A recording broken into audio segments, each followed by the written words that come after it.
Vamos a empezar, me voy a presentar, algunos me conocen, veo algunos nombres conocidos. Yo soy la doctora María Damo, soy médica. Si se quieren dejar las cámaras prendidas, por mí buenísimo porque voy viendo un poquito las caras. Ahora yo les voy a compartir pantalla. Lo que sí les voy a pedir es que apaguen los micrófonos, bueno, están todos apagados por el tema del ruido ambiente que a veces se genera. Yo soy médica, soy psicoanalista, sí, me formé en la escuela de posgrado de la Fundación Kiosa y ahí soy actualmente docente adjunta. Y un poco la idea de esta charla, que va a ser, la idea más o menos es que estemos una hora, que yo hable una hora, después vamos a habilitar un ratito para, si quieren hacer preguntas, preferentemente prefiero que sean verbales, o sea, me levantan la manito y yo les doy la palabra y preguntan al final. Un poco la idea es acercarles un pantallazo general, ¿no? de la medicina psicosomática siguiendo las ideas de un autor, que es el autor con el que yo me formé, que es Luis Quiosa, que se ha dedicado su vida entera a este tema. Y para eso les voy a compartir pantalla, porque la tengo armada la clase en un formato de PowerPoint. Y si tienen dudas o preguntas, se las anotan, se las marcan y al final hacemos un espacio para poder ver las preguntas. Yo, bueno, no, me cuesta un poco dar la clase sin tener la presencia física, pero bueno, espero que traté de hacerla lo más amena posible. Está un poquito condensada, es una clase que en general yo doy cursos sobre esto y en esos cursos hay 2 clases de introducción del tema general y después vemos diferentes enfermedades, o sea, significado inconsciente de diferentes enfermedades. Bueno, esta es una clase que es una especie de condensación de las primeras 2 clases introductorias. Entonces, bueno, tiene mucho contenido, pero creo que lo van a poder seguir bien. Y si no, al final me preguntan. Yo les voy a compartir entonces pantalla y vamos a empezar. Ahí vamos. Bueno. Ahí, bueno, espero que todos vean bien ahí. Si alguno no veo, tiene alguna dificultad, me avisa. Bueno, entonces esta es una clase de introducción, llamamos ¿Por qué enfermamos? ¿Sí? Que es el título de un libro bastante conocido de Luis Quiosa. Y es una introducción, ¿sí? A la medicina psicosomática. Acá hice compilado, porque yo en realidad armé esta clase en función de diferentes artículos de Quiosa. No es un solo artículo, pero, bueno, este es el doctor Luis Quiosa, para los que no lo conocen, es un médico psicoanalista argentino que acaba de cumplir 90 años y está muy activo profesionalmente, acaba de escribir su último libro. Pueden encontrar en la página de la fundación, que es funquiosa.com, pueden ir a la pestaña biblioteca y están todos sus más de 20 y pico libros publicados, están todos subidos y se pueden descargar gratuitamente de la página en formato de PDF. Como les digo, esto que vamos a ver hoy es una condensación de diferentes artículos, pero pueden ir a leer el tema que les interese, se lo pueden descargar en la computadora de manera gratuita. Vamos a hablar, por supuesto, entonces de las ideas de Luis Quiosa y también, obviamente, vamos a hablar de Freud, ¿sí? Que es el pilar principal en el cual se apoya Quiosa para desarrollar su teoría. Y también vamos a hablar de un médico, vamos a mencionar un médico alemán menos conocido, que se llama Victor von Weizsäcker, contemporáneo de Freud, un poco más joven, pero que se dedicó más específicamente, más directamente al estudio de la relación entre las enfermedades del cuerpo y los dramas anímicos. Entonces es un autor también en el que se apoya Quiosa de manera muy, muy predominante. Bueno,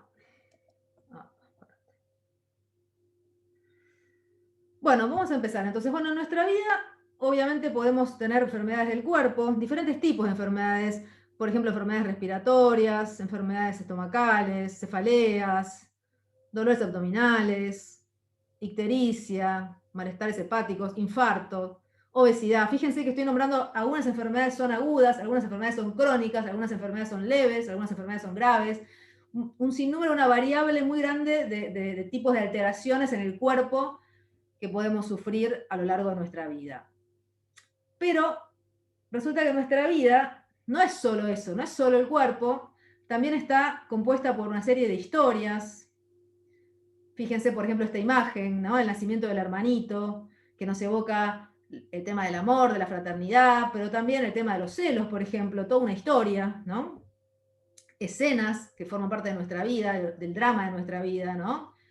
El desencuentro, la pelea, la discordia, el secreto, la culpa, la desolación, en fin, un montón, ¿no? El consuelo, la amistad y afectos, emociones, ¿no? Que todo el tiempo estamos viviendo y que también forman parte de nuestra vida y que podemos decir que los sentimos en el alma. En el alma está entre comillas, porque vamos a ver que uno de los problemas, una de las dificultades, es que el alma o lo psíquico no está en ningún lugar. Esto es un tema... En realidad en esta clase está compuesta por dos partes, una primera y una segunda. En la segunda vamos a ir más a esta cuestión de cuál es el lugar donde está el alma, ¿no? Si es que está en algún lugar. Bueno, acá traje una cita un poco larga, pero que me parece, la elegí porque vale la pena, que es de Víctor von Weizsäcker, pensando un poco en que tal vez acá había gente, o médicos, o estudiantes de medicina. Yo sé que la idea es poder dictar esto el año que viene de una manera un poco más extensa en la parte de extensión universitaria de la carrera de medicina. Entre paréntesis, ¿no? Agradezco a la universidad este espacio, ¿sí? A la gente de la Escuela de Capacitación y Negocios, la gente de toda la parte de extensión universitaria de la universidad, valga la redundancia. Entonces, un poco pensando, ¿no? En los estudiantes o en los médicos, fíjense lo que dice Weizsäcker. Vamos a leerla despacito, ¿no?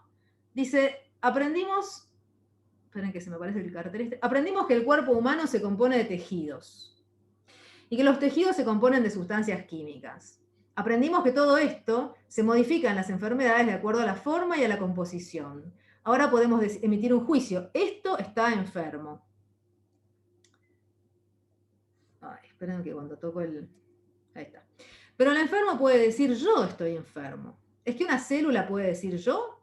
¿Es que una molécula, un átomo, un electrón pueden decir yo? ¿Quién es aquel que dice yo? Solo nos enseñaron cuestiones acerca de las cosas que son algo. No aprendimos nada de cosas que son alguien. Pero la consulta comienza con que alguien nos dice estoy enfermo. Y nos asombra que no nos desconcertemos inmediatamente, dado que no hemos aprendido nada de esto. Si fuésemos sinceros, deberíamos estar desconcertados, dice Weizsäcker. Los que sean del palo de la medicina saben, por lo menos en la UBA, ¿no? Toda la cuestión anímica ocupa un porcentaje mínimo de la currícula de la carrera. Es muy poco lo que se ve. Y sin embargo, como dice Weizsäcker, el paciente es un ser humano. Esto parece una obviedad, ¿no? Pero es una persona, es un sujeto que siente cosas, que vive un drama y que también se enferma, pero no es solo un cuerpo que se enferma. Y sobre este tema no se habla demasiado en la carrera, ¿no? Entonces yo quería traer esta cita porque me parece que deja bien planteado el problema con el que nos encontramos, ¿no? Cuando vemos al paciente que se enferma el cuerpo, pero al mismo tiempo le pasan cosas en su vida.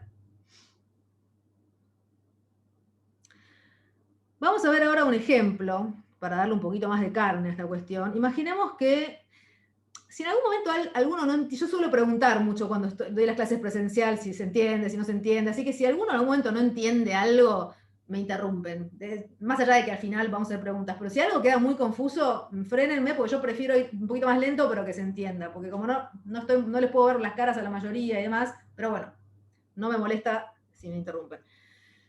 Entonces, acompañen un poquito en la imaginación, imaginemos que estos cuatro acá son padre, ¿sí? Madre, hija. Imaginemos que este es el novio de la hija, ¿sí? Y que el padre, ven que tiene una sonrisa así medio forzada, ¿no? Que digamos que no lo quiere demasiado este novio, no le gusta mucho este novio. Y entonces está un poco esperando a ver si la hija en algún momento se cansa y cambia de novio, se separa de este novio. Imagínense que están cenando y de repente la hija y el novio les dicen muy contentos que han decidido irse a vivir juntos, irse a vivir solos, o sea, mudarse, ¿no? Que ella se va a ir a vivir con él. Y en ese momento este hombre se atraganta. Probablemente la mayoría de ustedes me acompañaría a mí en decir que este atragantarse no es casual, ¿sí? Que lo que él no se pudo tragar fue lo que escuchó, ¿no? De hecho, existe el giro lingüístico, no lo puedo tragar, la expresión no lo puedo tragar. Y ustedes me dirán, no, lo que pasa es que lo que no se pudo tragar es lo que escuchó, la idea de que la hija se vaya a vivir con este hombre. Y se lo trató de tragar, se lo trató digamos, de contener y se le atragantó la comida. Entonces, en ese ejemplo, fíjense cómo lo anímico y lo físico va bastante juntos, ¿no? Ahora, si yo les dijera, no se atragantó, tuvo un espasmo esofágico. O más todavía, si les dijera, no tuvo un espasmo esofágico, tuvo una en ese momento tuvo un cólico biliar, un cólico en la vesícula biliar. Y ustedes me dirán, no, bueno, pará, el cólico ya es algo físico, ya no es algo que tenga que ver con lo que está pasando. Y yo les puedo decir, ¿están seguros de que no tiene que ver? ¿Cómo podemos estar seguros? ¿En qué lugar del tracto digestivo la cuestión deja de tener que ver con lo anímico y pasa a ser algo solo físico? ¿Es que no tiene un sentido o es que no lo conocemos al sentido? Porque no es lo mismo. Un poco para plantear el problema, la cuestión que queremos abordar. Dejo planteado el interrogante, ¿no? Entonces, nos vamos a preguntar si las enfermedades del cuerpo tienen que ver con los dramas que uno vive. Como siempre digo, la gente que se anota en este tipo de charlas suele pensar que sí, que las enfermedades tienen un sentido, sí. En general, si no, ni siquiera tienen interés en el tema. Pero nos preguntamos cómo, ¿no? ¿Cómo es que un conflicto emocional puede manifestarse en una enfermedad del cuerpo? ¿Cómo lo podemos concebir teóricamente? ¿No? ¿Cómo lo podemos explicar? Bueno, de eso vamos a hablar hoy durante toda la charla. Hay algunos fenómenos como este. Yo les muestro esta foto a ustedes y ustedes por la foto sola no me pueden decir si esta mujer está triste o si esta mujer está resfriada. Porque hay ciertos fenómenos físicos, como el resfrío, que tienen manifestaciones muy parecidas a ciertos afectos, como la tristeza. De hecho, muchas veces nos confundimos. La persona que está resfriada pensamos que está triste, la que está triste pensamos que está resfriada, porque la manifestación física es muy parecida. Solo con la imagen no nos basta. Es más, si yo les dijera a ustedes que el resfrío tiene que ver con la tristeza, probablemente muchos intuitivamente dirían, puede ser, ¿no? Es como que yo les diga, la diarrea tiene que ver con el miedo, y puede ser. Ahora, si yo les digo, por ejemplo, que el SIDA tiene que ver con el sentimiento de impertinencia, investigación que está publicada, ustedes ya me van a decir, no, espera, ¿eso qué tiene que ver? ¿No? Ya requiere una explicación diferente. Es decir, hay situaciones o hay relaciones más cercanas a nuestra conciencia entre enfermedades y afectos, o enfermedades y dramas, y otras que no están tan cercanas. Pero en el caso, por ejemplo, este es bastante cercano. O en el caso de los afectos en general, fíjense cómo en los afectos se ve, acá por ejemplo, ¿no? ¿Por qué cuando estamos tristes nos sale agua por los ojos? ¿No? ¿Por qué no me pica la oreja? ¿O por qué no me pasa nada? Digamos, ¿por qué yo estoy triste y tengo que tener una alteración en el cuerpo? O para tomar afectos clásicos, ¿no? ¿Por qué la vergüenza tengo una vasodilatación facial, que es un cambio físico, que lo puedo medir, ¿no?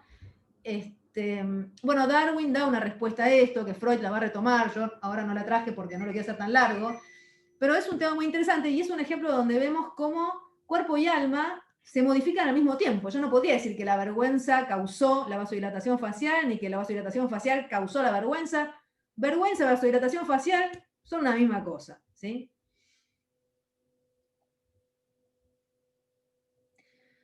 Otro tema muy interesante para ver esta relación bastante palpable, ¿no? Yo estoy tomando cosas donde es bastante palpable la relación entre el cuerpo y el alma, son los giros lingüísticos. Los giros lingüísticos, muchísimos que existen, vinculan un afecto determinado con un órgano determinado. Fíjense, lo que dijimos recién, no lo puedo tragar, pero también está no lo puedo digerir. Pero fíjense que no significan exactamente lo mismo. Son similares, pero yo no lo uso en la misma situación. Cuando yo digo que no lo puedo digerir es porque ya me lo tragué, y no puedo digerir. O sea, no lo estoy pudiendo procesar. Mientras que no lo puedo tragar es que ni siquiera me lo puedo tragar. ¿Y por qué elijo un órgano determinado para expresar esta vivencia? ¿Es por casualidad? ¿Tanta casualidad hay? ¿O es que hay una relación entre ese órgano y la vivencia y el afecto al que yo me estoy refiriendo? Es una cuestión de piel. Estoy tomando algunos, pero hay muchísimos, ¿no? Es una cuestión de piel, es un giro que está mencionado en la investigación de psoriasis. Me parte el corazón. Fíjense que no es lo mismo decir que me parte el corazón que me parte la cabeza. En las dos veces el órgano se me parte, pero son significados diferentes, ¿no? En un caso me estoy refiriendo a los afectos y en el otro caso me estoy refiriendo a un problema que tengo que resolver pensando. Es un dolor de cabeza, por ejemplo. O, último ejemplo, se puso verde de envidia. ¿Por qué digo verde de envidia y no digo se puso rojo de envidia? Porque se puso verde de envidia, porque ahí hay una relación entre la envidia y la bilis, el hígado, ¿sí? Donde el lenguaje popular establece esta relación. Si la tenemos que explicar nos cuesta, la podríamos explicar si nos tomáramos un rato más largo, pero necesitaríamos recurrir a algunos conceptos, así nomás, no, pero decimos por algo, de algún lado sale eso, por algo lo decimos, ¿no? Bien. Vamos a hablar dos palabritas de qué son los afectos, porque los estoy nombrando mucho, mínimo, mínimo, como para ubicarnos. Como afectos, estoy tomando afectos en el sentido de la emoción, ¿no? Fíjense, el afecto es algo que valga la redundancia, me afecta, es decir, me altera, pero me altera a mí, no es que altera al mundo. La acción que yo realizo en el mundo es una cosa, el afecto es algo que me moviliza a mí. Bueno, un sinónimo es emoción, que tiene que ver con emovere, que es mover hacia afuera, la idea de la descarga. O el sentimiento, que ya habla de un afecto más atemperado, ¿no? No tan pasional. Ahora, lo central acá, para lo que venimos hablando, es que fíjense en esta foto que ustedes ya identifican ahí, por ejemplo, que esta nena está chinchuda, y vemos, ¿no?, que el afecto le ocurre en el cuerpo, por eso nos podemos dar cuenta que está chinchuda, aunque no estemos con ella y no le preguntemos qué le pasa, pero al mismo tiempo lo siento en el alma, ¿no? Yo sé que estoy chinchudo porque me siento chinchudo, y es una sensación diferente que cuando me siento feliz, ¿no? Entonces, en el afecto es un fenómeno en el que privilegiadamente podemos ver esta unión entre el cuerpo y el alma. El afecto siempre implica una escena, una historia, un drama, es decir, algo del campo de lo anímico.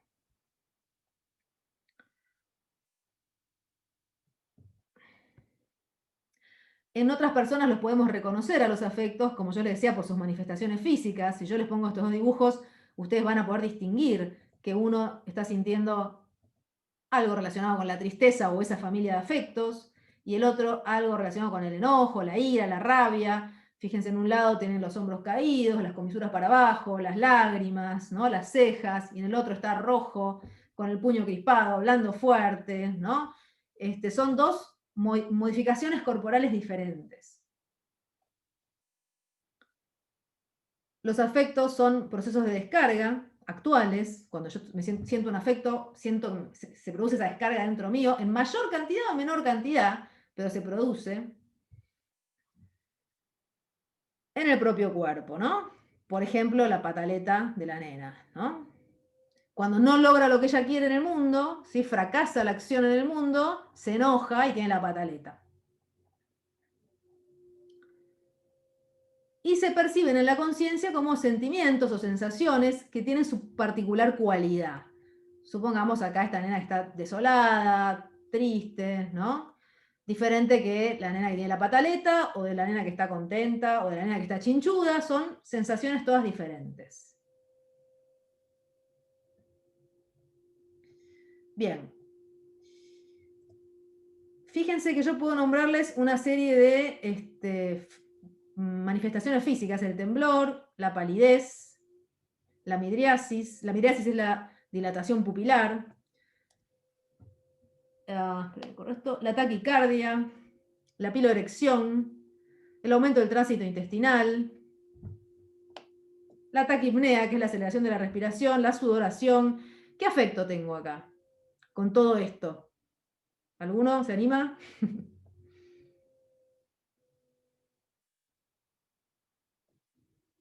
¿Nadie? El miedo. El miedo. Miedo. Muy bien, el miedo. Esto es el miedo. Estoy describiendo los elementos del miedo. Cuando yo tengo, es como si yo tocara un acorde en el piano. Yo toco este acorde y aparece miedo. Es otro el acorde de la tristeza, es otro el acorde de la alegría. Este acorde que tiene todos estos elementos, en el caso del miedo los conocemos bien, en otros afectos no los conocemos tan bien, pero en este tenemos la suerte de conocerlo y podemos describirlo y decir, todo esto forma el miedo. Ahí les pido que vuelvan a apagar los micrófonos porque tengo un ruido de fondo. Entonces, a este acorde, a esta clave, ¿sí?, que cuando la toco, por así decir, aparece este afecto, Freud la va a denominar clave de inervación. Es un término que usa una sola vez en la interpretación de los sueños, pero que Kiosa lo va a retomar bastante. Bueno, ahora después vamos a volver sobre esto. Entonces, más o menos vimos lo que son los afectos. Vamos a dar un paso más. Esta foto buscaba mostrar lo que es la vida. Podemos decir que la vida es un camino por el que vamos transitando. Y en la vida nos van a pasar cosas, ¿no? Algunas cosas nos gustan, nos agradan, y otras no tanto, como ya vimos en la nena chinchuda, ¿sí? Pero la cuestión es que siempre, todo el tiempo, todo el día, en nuestra vida estamos experimentando afectos, más intensos, más suaves, pero todo el tiempo vamos sintiendo una emoción, otra emoción, otra emoción. A lo largo del día, a lo largo de nuestra vida vamos sintiendo cosas. Fíjense acá, por ejemplo. Esta foto es muy conocida. Yo tomo este ejemplo en realidad para hablar de, sobre todo, hacer alusión a lo que siente la nena respecto de la otra nena. ¿Alguien se anima? De los que ya estuvieron en mis clases tienen que saber a qué me estoy refiriendo. Porque yo quiero decir, ¿qué siente la nena? Mire la mirada cuando ve a la otra nena. A los celos. Bien, bueno, los celos podrían ser Los celos. en relación a la pareja. Ella siente Envidia. envidia. Envidia. Ahí está. Bronca. La Rabia. envidia. A la nena envidia. Lo más específico también está la bronca y la rabia, pero lo más específico es la envidia. Fíjense, ella tiene lo que yo quisiera tener. In video, viene de mirar adentro. Fíjense el mal de ojo, fíjense la mirada. Ella dice, la mataría a la nena en este momento, ¿sí? Porque yo quiero tener al nene. Entonces ella está sintiendo celos seguramente también. Yo estoy acá enfatizando la envidia. La cuestión, entonces, es que, bueno, acá tenemos los celos, por ejemplo, ¿no? Con el genio de Quino. El complejo de Edipo, todo este capítulo que no vamos a, quedaría para toda una charla entera, los celos, la culpa del padre, ¿no? Fíjense, o la inquietud. Bueno. Ahora bien, ¿qué va a decir? ¿Por qué pongo esta diapositiva con el iceberg? Seguramente muchos de ustedes ya lo van a imaginar. Vamos a hablar de lo que plantea Freud. Téngame paciencia porque es una super síntesis, ¿no? Pero bueno, como para ir tomando los elementos esenciales. ¿Qué va a descubrir Freud? Va a decir, nuestra vida anímica, todo lo que sentimos, lo que pensamos, lo que recordamos, lo que deseamos, todo lo que registramos en nuestra conciencia, es solamente la punta del iceberg, va a decir él. Hay mucho más, pero que está inconsciente, que no lo conocemos, que no nos damos cuenta que nos pasa, ¿no? La conciencia es la punta del iceberg y lo inconsciente es lo que está hundido. Y no solo eso, dice él. Yo, si algo me molesta demasiado en la conciencia, yo lo puedo sacar, lo puedo desalojar. Él daba una metáfora muy linda. Imagínense que estuviéramos en un salón todos juntos, ¿no? Y uno de ustedes se pone a molestar, a hablar fuerte, a gritar, cada vez más molesto. Al final yo tengo que llamar a seguridad y pedir que lo saquen del salón porque no puedo seguir dando la clase. Entonces lo sacan del salón, cerramos la puerta y eso es la represión. El salón es la conciencia, lo que está afuera es lo inconsciente y el mecanismo es la represión. Saco lo que me está molestando y lo aparto de la conciencia. Dice Freud, ¿no? Entonces, en principio, a través de los afectos que venimos viendo, nuestro cuerpo, nuestros órganos participan de nuestra vida anímica consciente. Porque fíjense que cuando yo les escribí el miedo, les escribí un montón de elementos físicos. Entonces, normalmente cuando vamos viviendo la vida y vamos sintiendo cosas, nuestro cuerpo participa de todo eso. ¿Sí? No diríamos que está separado. El cuerpo y lo que sentimos va todo junto. Suponemos que la nena creció ahora, ¿no? Y supónganse que esta es una cena de fin de año. Supónganse que ella estaba enamorada de este, que es el jefe. Y resulta que ve como la amiga, la compañía de trabajo, se lo está levantando en la cena de fin de año. Y entonces otra vez, ¿qué va a sentir?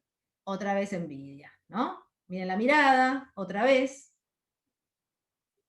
Y imaginemos que la envidia se le hace insoportable por un montón de motivos. Porque le duele, porque le hace sentir carente, porque le da culpa, porque se siente mala amiga. Un montón de cosas. Y no la soporta. Bueno, puede hacer lo que dijimos con el tema del salón, la puede reprimir, la puede desalojar de la conciencia. Esto va a descubrir Freud, que cuando el afecto no se tolera, lo podemos reprimir. Como siempre digo, el inconsciente está abajo. Chiste, ¿no? El inconsciente no está en ningún lado, pero siempre lo imaginamos abajo, por eso la foto la hundo. ¿Y qué va a decir Freud? Miren esto, porque es muy importante. La finalidad central de la represión es evitar el desarrollo de un afecto displacentero. O sea, miren el lugar que ocupan los afectos en la teoría psicoanalítica. Son el motivo de la represión, ni más ni menos. No reprimimos porque tenemos una idea que queremos sacar de la conciencia. Reprimimos porque hay algo que no queremos sentir. O sea, que acá el afecto tiene un rol protagónico. Pero Freud descubre algo más estudiando a los pacientes. descubre que este mecanismo de represión no es tan exitoso. Si, retomando el ejemplo del salón, supongamos que yo saqué a la persona que molestaba, pero esta persona, la gran cuestión es que no se queda tranquila. No es que se va o se queda tranquila. No, está activa y quiere entrar y empieza a golpear la puerta. Y cada vez más fuerte, y cada vez más fuerte, empieza a forzar y quiere tirar la puerta, y yo tengo que decir, che, espera, a ver, esperemos, pongamos una silla contra la puerta, a ver, y al final terminamos todos contra la puerta para que no entre, y yo no puedo seguir dando la clase. O sea, es una metáfora para decir, lo reprimido trata de retornar, y puede llegar a un punto en el que sea tan fuerte esto que nos consume toda la energía, y no podemos seguir con nuestra vida de una manera más adecuada. Puede ser algo leve o puede ser algo muy intenso. Freud usaba el esquema de los vasos comunicantes. Él decía, es como si yo tuviera unos vasos comunicantes y yo tapono una vía por donde corre el agua, todo ese volumen se va a descargar más fuerte por otro caudal.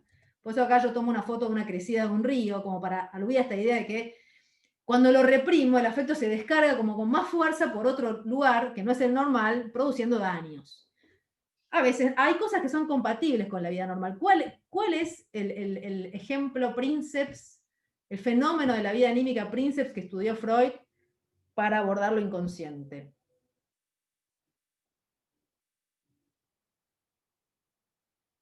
¿Alguno se anima?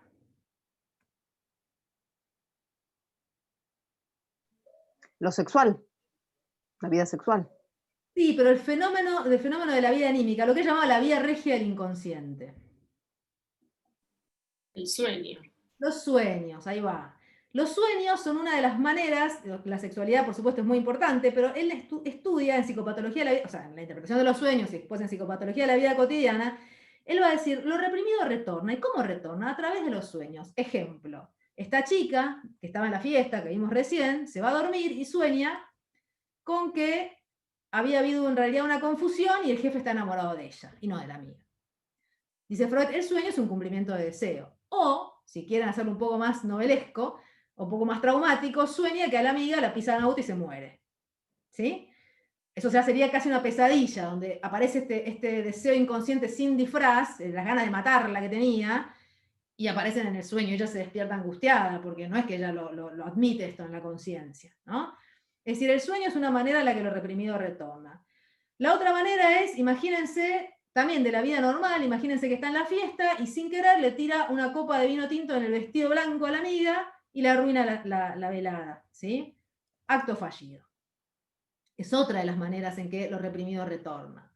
La otra manera que estudia Freud es los síntomas neuróticos. Supónganse que tiene un ataque de pánico, un ataque de angustia en la mitad de la reunión. ¿Y qué va a agregar Chiozza? Chiozza va a decir, bueno, lo reprimido también puede retornar en un síntoma orgánico, en una enfermedad del cuerpo, de las que solemos llamar del cuerpo.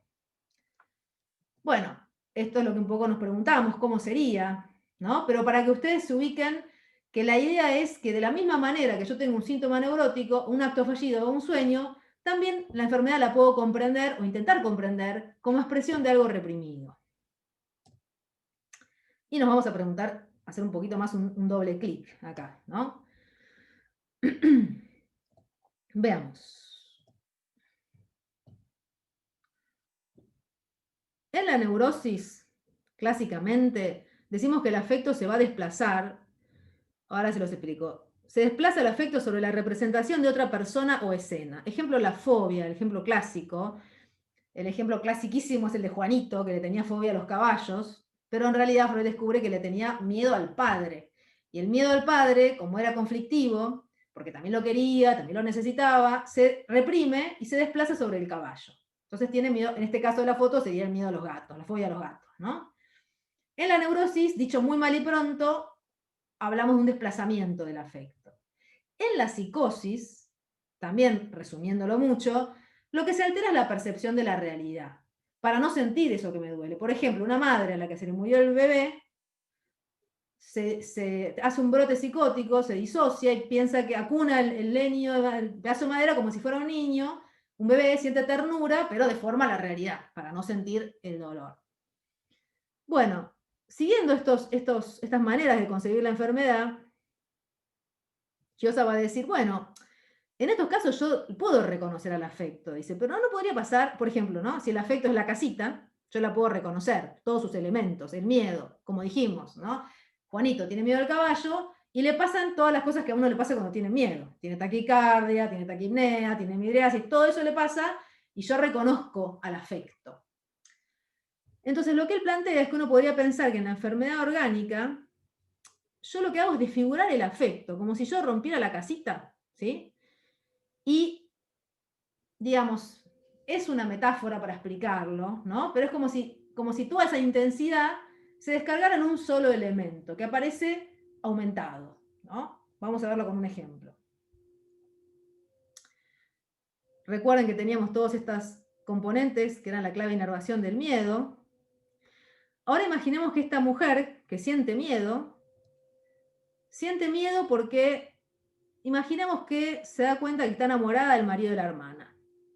Y entonces siente miedo porque siente deseo, siente excitación, siente un enamoramiento que la asusta, que dice, esto, ¿dónde va a ir a parar? Esto es un desastre, ¿no? Y lo reprime, porque es demasiado traumático. Son ejemplos parciales, ¿no? Ustedes acompañan un poquito en la fantasía. Entonces, ¿qué pasa? Lo podría reprimir de esta manera, dice Kiosa, ¿no? Haciendo desaparecer todos los elementos del miedo, menos uno. Fíjense, hago desaparecer todos los elementos, con lo cual miedo y todo eso era una misma cosa, entonces si todo eso desaparece, también desaparece el miedo, y en cambio no tengo más miedo, pero tengo un síntoma orgánico, supóngase una taquicardia paroxística. Entonces ella reprime el amor por el cuñado, reprime el miedo, reprime la angustia y todo eso, pero tiene un síntoma que de la nada le late el corazón, expresando el miedo, expresando la excitación también, ¿no? Pero ella ya no tiene miedo, o en todo caso tiene un poco de miedo por la taquicardia, pero no tiene ni registro ya de lo que le estaba pasando en relación a su vida. Entonces, resumiendo lo que dijimos hasta acá, dijimos que los afectos son fenómenos que sentimos en el alma, entre comillas, que poseen determinada cualidad y que también son una descarga que se realiza en el cuerpo. En cuerpo y en alma, ambas cosas. Dijimos que reprimimos, dijimos no, dice Freud, dijimos que dice Freud, que reprimimos para no sentir en la conciencia un afecto penoso. Pero los afectos siempre se descargan, de alguna manera. Lo que va a agregar Kiosa, que vimos recién, es que cada enfermedad del cuerpo oculta y a la vez expresa un particular afecto, vamos a ver, que no se tolera en la conciencia. Acá tenemos algunos ejemplos de afectos, ¿sí? Y acá quiero hacer acá quiero hacer un parate porque esta es la primera parte, quiero saber si me siguieron bien, si hay algo que les quedó demasiado, puede que les resulte un poco mucho porque son muchos conceptos y nunca los escucharon, pero más o menos me pudieron seguir. Sí. Y bueno, los que tienen la cámara, háganme así con la cabeza, bien, buenísimo. Bueno, entonces vamos a seguir. Bien, perfecto. Bueno, entonces, ¿hay una relación específica entre una enfermedad? Yo dije un particular afecto, ¿se acuerdan? ¿Podemos pensar que hay una relación específica entre una enfermedad y un determinado afecto? Que esto no es casualidad, porque uno podría decir, ¿por qué ella tuvo una taquicardia paroxística y no tuvo una diarrea? Si las dos tienen que ver con el miedo, ¿no? ¿Hay una relación específica? ¿Cómo lo podemos pensar? Y sobre todo, la parte más polémica, siempre digo, yo no pretendo convencerlos, yo pretendo que ustedes salgan con una idea de qué es lo que plantea, cómo concibe esto Kiosa en su teoría, ¿sí? A partir de Freud. Después ustedes podrán estar o no de acuerdo, seguirlo pensando, porque esto es bastante polémico. ¿A qué enfermedades se aplicaría esta idea? Esta es la parte más controvertida de lo que él, pero también más interesante, ¿no? De lo que él propone. ¿Estamos hablando de enfermedades psicosomáticas? Sí, probablemente usted me dice, sí, claro, medicina psicosomática, enfermedades psicosomáticas. Bueno, y la cuestión es, ¿qué entendemos por enfermedades psicosomáticas? Vamos a tratar en esta segunda parte de responder qué es lo que se suele entender por enfermedad psicosomática y qué es lo que entendemos, o lo que entiendo yo, siguiendo a Kiosa, por enfermedad psicosomática. Van a ver que no es lo mismo. Empecemos por ver la palabra. Psicosomático tiene dos elementos, psique y soma. Ya tenemos un problemita acá, ¿no? Que lo venimos teniendo desde el principio, pero bueno, ahora se hace más evidente. Tengo la psique o lo anímico, y del otro lado, o al costado, tengo el cuerpo, tengo lo físico, es lo que decía Weizsäcker, ¿sí? El paciente es un cuerpo que se enfermó, pero además dice yo, ¿no? Entonces el yo estaría del lado de la psique, y el cuerpo que se enferma estaría del lado de lo físico. Y la pregunta es, y por eso él dice, tenemos que estar desconcertados, ¿cómo es esta relación entre el cuerpo y el alma? Bueno, gran pregunta de la filosofía de todos los tiempos, ¿no? Que en general en la medicina se la suele pasar un poquito por alto y se sigue de largo, no se detiene demasiado el médico a pensar en esto. Estoy generalizando, obviamente, ¿no? Entonces la pregunta es, ¿cómo es la relación entre cuerpo y alma? ¿No? Eso es lo que nos vamos a preguntar y vamos a tratar de ver cómo lo podemos pensar. Estos chicos, ¿no? ¿Juegan con el cuerpo o con el alma? Bueno, no hace falta que me contesten. Ambos, sí, exactamente. Ambos están, no podríamos decir que juegan solamente con el alma, porque si no tuvieran el cuerpo no podrían hacer el juego que están haciendo, pero tampoco podemos decir que juegan solamente por el cuerpo, porque si no, no sería un juego, si fuera solo cuerpo. Es decir, cuando funcionamos normalmente en la vida, cuando todo anda bien, podemos decir que funcionamos integrados, entre comillas, como si dijéramos, yo estoy acá hablando con ustedes, cuerpo y alma, no estoy ni solo mi cuerpo, ni solo mi alma, está todo junto, me junto a cenar con una amiga, me junto con cuerpo y alma, mío y de mi amiga. Cuando esta pareja se besa, un ejemplo que usa mucho el doctor Chiosa, no podríamos decir que el beso es solo cuerpo, pero sin el cuerpo no podría ser un beso. Pero solo con el cuerpo no es un beso. Por ejemplo, una persona que le hace a otra respiración boca a boca, no le está dando un beso, ¿sí? A pesar de que pone su boca sobre la boca de la otra persona. Entonces, no basta con el cuerpo para decir que esto es un beso. O los gestos. Fíjense, yo pongo la mano en la forma que está la foto porque quiero decir algo. Si no quisiera decir algo, no pondría la mano así, pero sin la mano no puedo hacer el gesto, ese gesto, ¿no? Entonces hay un montón de ejemplos en donde vemos que cuerpo y alma funcionan juntos. Entonces, el problema es cuando nos ponemos a teorizar sobre esto. Por ejemplo, cuando aparece la enfermedad, me aparece una mancha en la piel y digo, uy, esto es físico. ¿Qué es esto? ¿No? O la chica esta que le duele la panza. Empezamos a pensar, empezamos nosotros y la humanidad, ¿no? A plantear teorías, explicaciones, maneras de concebir y explicar la cuestión. Bueno, hay diferentes teorías. Por ejemplo, cuando uso la palabra teoría la uso en un sentido amplio, ¿sí? Inespecífico, hablando de teoría en el sentido de un principio explicativo, un paradigma, si quieren, podría llegar a ser también. Por ejemplo, tenemos la ciencia y la religión, ¿no? Dos maneras de explicar la enfermedad diferentes. Hoy en día, en realidad, la religión le ha dado mucha importancia a lo espiritual, en desmedro de lo físico. Lo físico se consideraba como un envase nada más, del cuerpo. Y es como si después la historia hubiera hecho un péndulo, ¿no? Hacia el otro lado, y la ciencia empezó a desarrollar un interés muy grande por el cuerpo, por la materia, y un poco empezó a quedar de lado el tema de lo anímico o lo psicológico. Bueno, entonces tenemos que, por ejemplo, ciencia y religión son dos teorías diferentes. ¿Por qué digo mapas entre paréntesis? Porque es que una teoría es un mapa, es una muy buena metáfora para comprender lo que es la teoría. Cuando yo quiero ir a Mar del Plata, necesito un mapa si no sé cómo llegar. Pero obviamente que mientras mejor sea mi mapa, mejor voy a llegar. Es decir, no da lo mismo tener una teoría mejor que explique más cosas. ¿A qué le llamamos una teoría mejor? Una teoría que explique más cosas de manera más simple posible. No es lo mismo tener una teoría mejor que tener una teoría peor. Si yo tengo en mi mapa donde dice que hay una puerta y una pared, me voy a chocar la cabeza contra la pared. Entonces no es pavada el tema de las teorías, pero son teorías, no son el territorio. Siempre, inclusive todo lo que yo les estoy diciendo hoy, es una forma de pensar la cuestión. No estoy hablando de cómo son las cosas, estoy hablando de cómo las podemos pensar para tratar de ser eficaces en la realidad. Yo hago siempre mucho hincapié en esto, se los digo ahora rápidamente, pero me parece una cuestión muy importante. Bueno, entonces podemos decir cuál es la teoría hoy en día, por lo menos en Occidente, que predomina, y es lo que llamaríamos la teoría científico-natural, ¿sí? La medicina positivista, la ciencia positivista, que piensa en la materia. Ahora vamos a ver un poco más.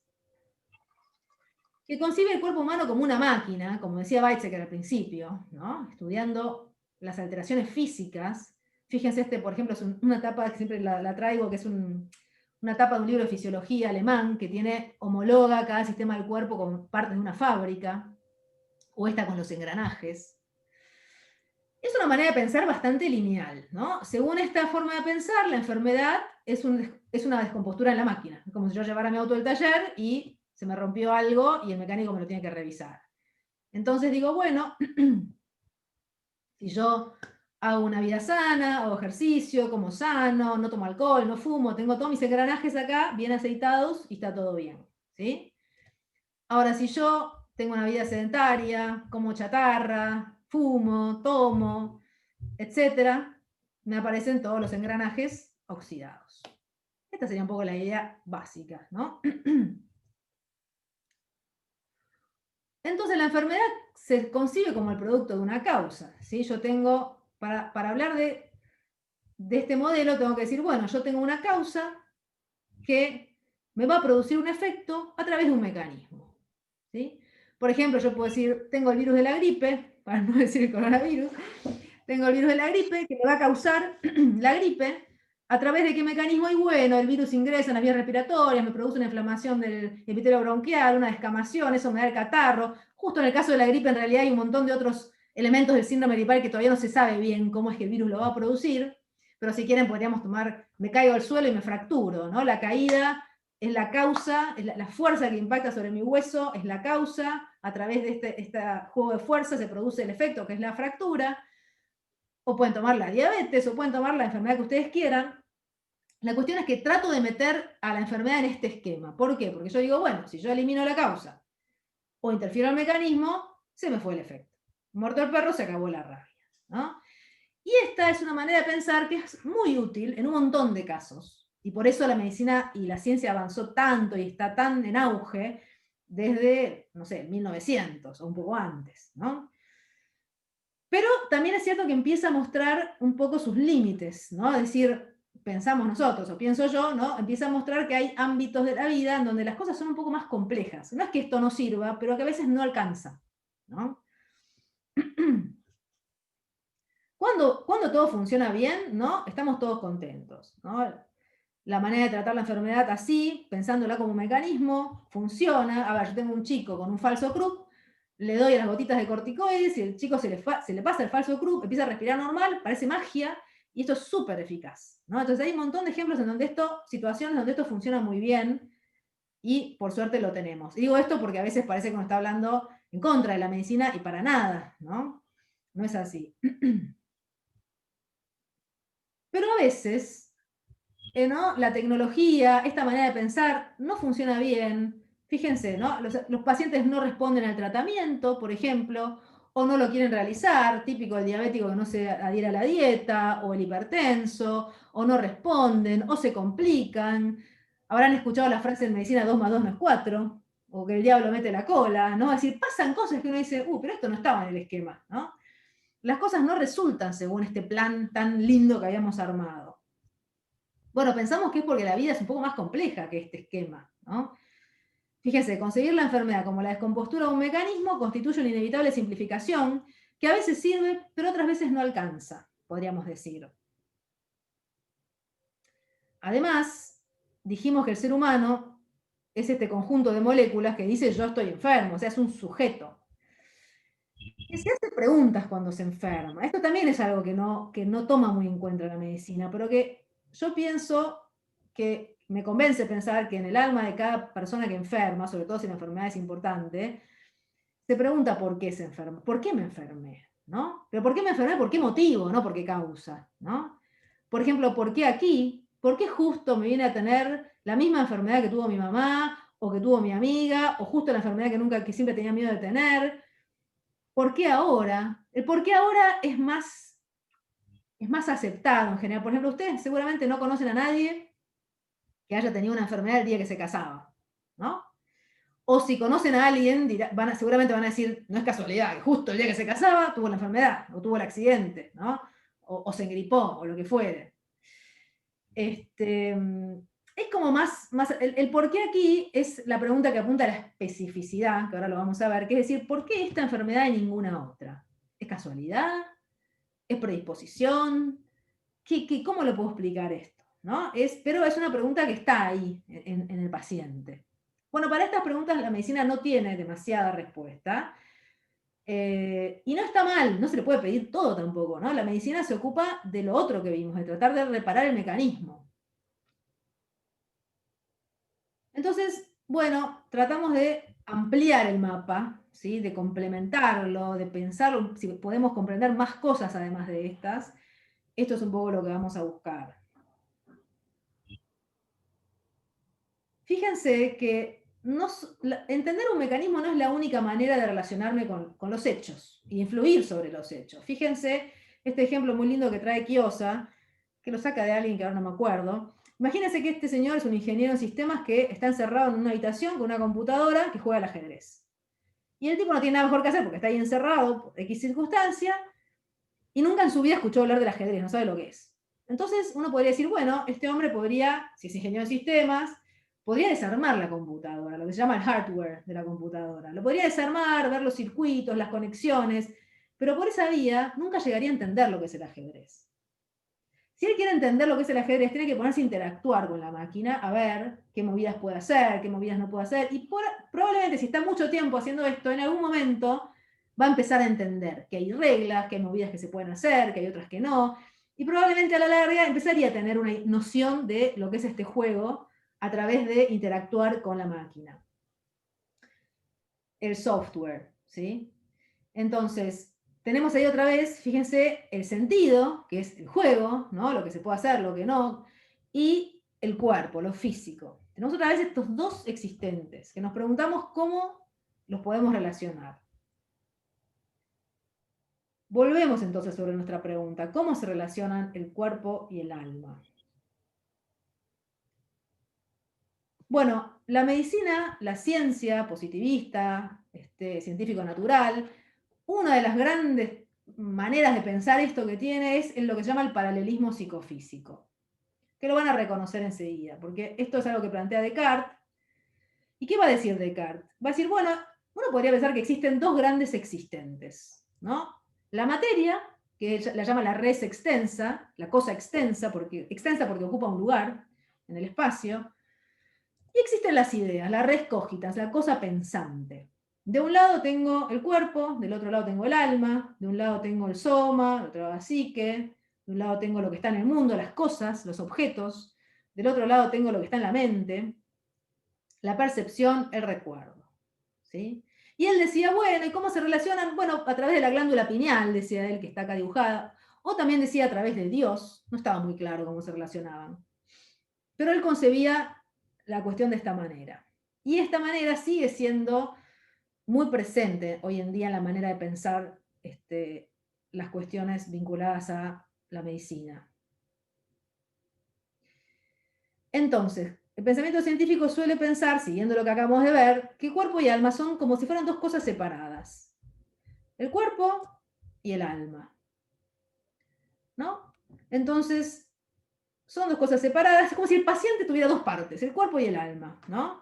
Entonces, si yo me enfermo del cuerpo, como esta chica que tiene algo en los pulmones, es una enfermedad somática. Si me enfermo del alma, como esta señora que está deprimida, es una enfermedad psíquica o anímica. Si me enfermo del cuerpo, voy al médico. Si me enfermo del alma, voy al psicólogo.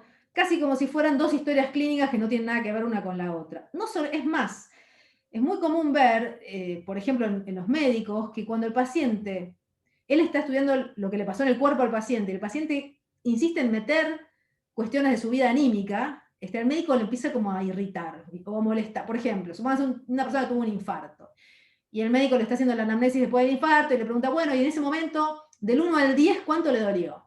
Y entonces el paciente dice, no, bueno, pero en ese momento yo estaba discutiendo con mi hijo, porque mi hijo me dijo, y el médico le dice, no, bueno, pero del 1 al 10, ¿cuánto le dolió? Le repite, ¿no? Porque para el médico es ruido lo otro, no le suma información. Es como si él dijera, yo no me importa si discutiste con tu hijo, porque eso no tiene nada que ver con el infarto, piensa el médico, ¿no? Pero a veces el paciente mismo le mete la cuestión. Y al revés, hay terapeutas que dicen, no, esto que te pasa, espera, estás así porque estás, no sé, te falta el aire porque tenés una neumonía, tenés que ir al médico, ¿no? No es asunto nuestro. Obviamente no está mal que vaya al médico, pero el no es asunto nuestro es como si dijera yo, como terapeuta, o yo como lo que sea alguien que está tratando la cuestión anímica, no me ocupo de estas cosas, ¿no? Aparece dividido esto. ¿Me siguen, no? ¿Sí? Bien, ok. Algunas caras veo, así que está bueno. Bien, entonces, esto es lo que se llama el paralelismo psicofísico, ¿sí? Tengo el físico, el cuerpo por un lado, tengo el alma por el otro, y obviamente registro que hay una influencia recíproca. Por ejemplo, si yo tomo alcohol, me pongo alegre, se me altera el ánimo, ¿no? Entonces yo voy a decir, o al revés, hay situaciones anímicas que por ejemplo, yo podría decir, bueno, una alteración en el vínculo le produce a la persona un ataque asmático. ¿Por qué el asma es una de las enfermedades donde más fácilmente se vio esta relación, ¿no? De un lado, el ejemplo del alcohol que me produce la alteración del ánimo, lo voy a llamar somatogénesis, o sea, generado en el cuerpo. Es una alteración anímica causada por algo físico, ¿sí? Una causa física ocasiona una alteración psíquica. Y al revés, el otro ejemplo es la famosa psicogénesis. O sea, es la idea de que algo psíquico me produjo un cambio en el cuerpo. Entonces, esto es lo que se suele entender por enfermedad psicosomática. Subrayo suele entender, habitualmente, ¿sí? Se entiende por enfermedad psicosomática la que tiene un origen o causa psíquica. O sea, la idea es psicogénesis. Fíjense, el trauma infantil o el conflicto en el vínculo, ¿sí? Me causa, por ejemplo, el ataque de asma. Normalmente esta es la manera de pensar, que no está mal, es una forma de explicar, pero es una forma que es un poco limitada. ¿Por qué? Porque primero esto me deja un montón de otras cosas afuera. Yo voy a decir, bueno, hay enfermedades que tienen causa psíquica y otras que no tienen causa psíquica. ¿Yo cómo sé cuáles tienen y cuáles no tienen? ¿Cómo sé que las que pienso que no tienen o es que yo no se los logro encontrar? Pero además tiene otro problema esto, que es que yo, si me hago un doble clic y digo, para, ¿cómo causa? ¿Cómo es que el trauma infantil o el conflicto anímico me causa el asma, que es un broncoespasmo con inflamación y secreciones en los bronquios, que los puedo ver en una placa, ¿sí? Bien físico? ¿Cómo es que algo anímico, cómo se conecta? ¿Entiendes? El problema de la psicosomática. Esperen que acá hay alguien que está queriendo entrar. Bueno. Entonces, ¿cómo se relacionan el cuerpo y el alma? Otra vez, estamos yendo hacia una explicación, tengan un poquito de paciencia, ¿no? Pero estamos recorriendo lo que se suele decir. Fíjense, es todo el capítulo de la psicofísica. Hay una cita muy linda de Schrödinger, que es un premio Nobel, no me acuerdo si de física o de química, que plantea esta cuestión, no la traje porque es un poco larga, pero Schrödinger, Sherrington, grandes referentes de la neurología, se han preguntado esto y han puesto sobre la mesa la pregunta, ¿no? Por ejemplo, yo puedo explicar, decía Sherrington, ¿no? Cómo el haz de luz impacta sobre la flor, cómo se refracta, ingresan las ondas lumínicas en la retina, en el ojo, producen cambios bioquímicos en los fotorreceptores de la retina, eso se traduce en un cambio eléctrico en el nervio óptico, va al tálamo, va a la corteza visual primaria, visual secundaria y aparece la imagen. ¿No? Entonces, yo me acuerdo cuando estudiaba, yo decía, y aparece la imagen, ¿y dónde está la imagen? ¿No? Es decir, todo lo otro yo lo puedo seguir físicamente, pero ¿y la imagen dónde está? ¿Quién ve? Sherrington se pregunta, ¿quién ve la rosa? ¿No? ¿Quién dice yo lo que dice Weizsäcker? ¿No? ¿Dónde está? Si yo abro el cerebro por la mitad, no hay ninguna imagen, hay tejido, hay materia. Al revés lo mismo, la chica le gusta la rosa y la quiere ir a agarrar, cuidado con las espinas. ¿Cómo es que el deseo de agarrar la rosa se transpone en una descarga química, en un impulso químico que va a mover el músculo, que lo puedo medir, el grado de contracción muscular, otra vez es bien físico? ¿Cómo es ese salto? No se puede explicar. Es lo que se llama la relación psicofísica. Es este problema del cuerpo y el alma, ¿no? Fíjense, psicosomática, acá estoy subrayando el guión. Como dice Chiosa, es tristemente célebre este guión, porque no se puede resolver. Por eso lo simbolizamos acá con el puente levadizo. Si yo digo que es como decía Descartes, digo que es la glándula pineal, pero la glándula pineal es materia, es un órgano. Entonces lo tengo del lado de lo físico, sigo teniendo un salto hacia lo psíquico. Si no, yo tendría que tener una tercera sustancia, que no sea ni materia, ni alma, ni psique, ni soma. No la conozco. Entonces, tenemos este salto que no podemos resolver.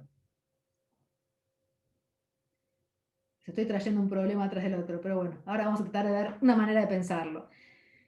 Otra cosa más todavía en relación a esto es que el pensamiento científico natural, este que venimos viendo, es materialista predominantemente, y así como considera cuerpo y alma como dos existentes, no solo los considera como dos existentes, sino que le da más importancia a uno de los dos, que es el cuerpo, ¿no?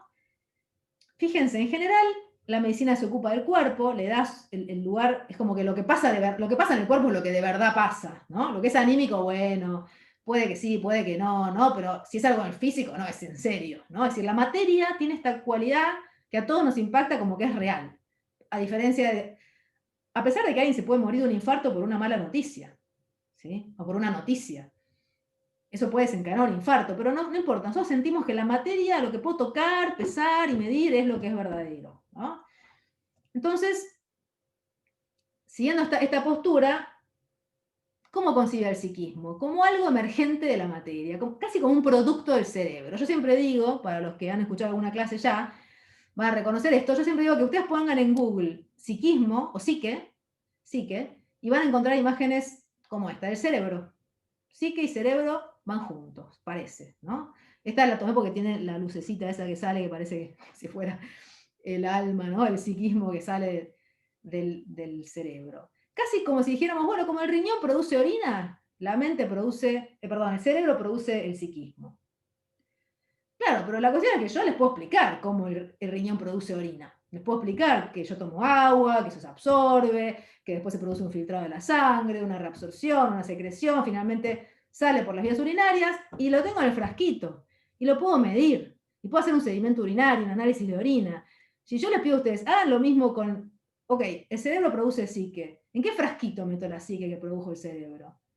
No lo puedo meter en ningún frasquito porque lo psíquico no ocupa lugar. Acuérdense lo que dijimos al principio, el alma no está en ninguna parte.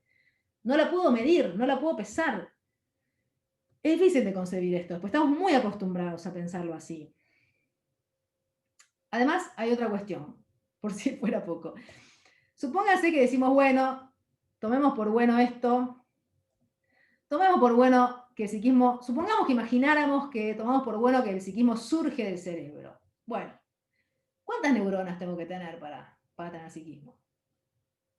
¿Qué tipo de cerebro? ¿El cerebro humano? Bueno, acá no me voy a extender, porque esto yo lo hago un poco más largo, pero ¿a partir de cuántas neuronas aparece el psiquismo? El ser humano, el niño tiene psiquismo, el bebé tiene psiquismo. Antes se decía, hacer los aritos porque total no siente nada, ¿no? Todo el tema del psiquismo fetal que estudió Raskowski, psicoanalista argentino. Todo el tema del psiquismo animal. Todo el tema del psiquismo vegetal. Usted me va a decir, no, bueno, ya es demasiado, pero hay libros súper interesantes sobre la inteligencia de las plantas. Y las plantas no tienen cerebro. Pero la raíz, que es la parte más inteligente de la planta, tiene que decidir hacia dónde va, hacia dónde crece, tiene que evaluar las necesidades de la planta y las disponibilidades del suelo. Y según eso tiene que crecer en la dirección que mejor le resuelva este problema. Claro, ahí ya los estoy llevando a una pregunta, que ustedes me van a decir, bueno, pero a ver, María, en definitiva, ¿a qué le llamas psíquico? No tanta vuelta. ¿A qué querés decir a qué te referís con psíquico? Y está bien, porque tendríamos que dar una definición, porque lo venimos dando por sentado, y no es tan evidente. Vamos a decir primero qué entendemos por físico, que es más fácil, que es la otra cara de la cuestión.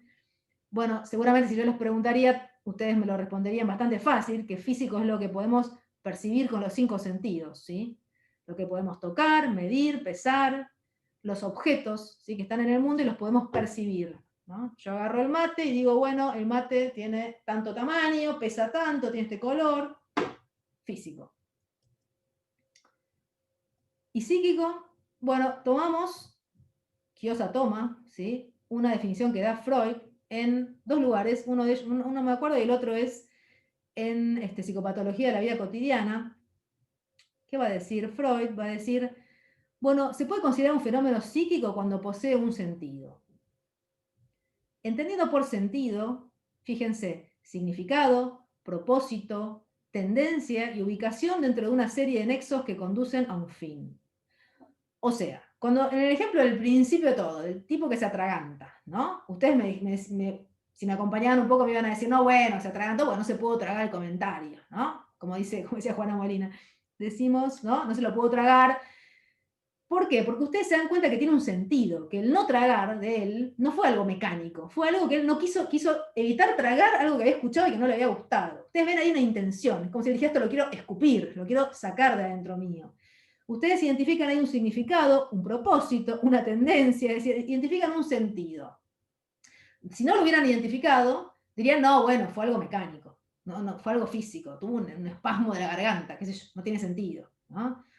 Otro ejemplo que, para ilustrar esto, si ustedes me vieran a mí, yo de repente empiezo a mover el brazo, ustedes por ahí dirían que estoy teniendo una convulsión parcial, ¿no? Pero si ustedes ven de pronto que hay una mosca y yo me la estoy tratando de espantar, dirían, no, se está tratando de espantar la mosca. Es decir, tiene sentido el movimiento porque ustedes lograron comprender el sentido, ¿sí? Entonces, Chiozza va a tomar esta definición de Freud y va a subrayar que el término sentido contiene tres acepciones, las tres presentes y las tres importantes. Fíjense, sentido es el significado de algo, lo que algo quiere decir, pero también es la dirección en la que me encamino, el sentido de mis actos, el sentido de la calle, el sentido de mi vida, ¿no? Y también sentido es lo que siento.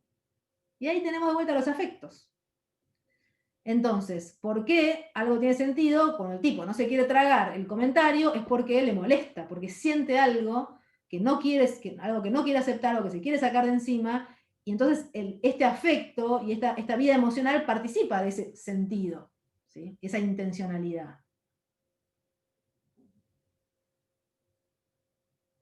Resumiendo, entonces, dijimos que físico es lo que percibimos con los 5 sentidos,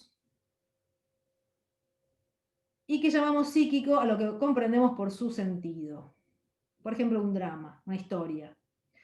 Acá tenemos algo, ¿sí? Lo físico es lo que me permite objetivar, valga la redundancia, un objeto, o sea, percibo un objeto, una cosa, el cuerpo, y psíquico es lo que me permite comprender a alguien, un sujeto, ¿sí? Alguien a quien le pasa algo.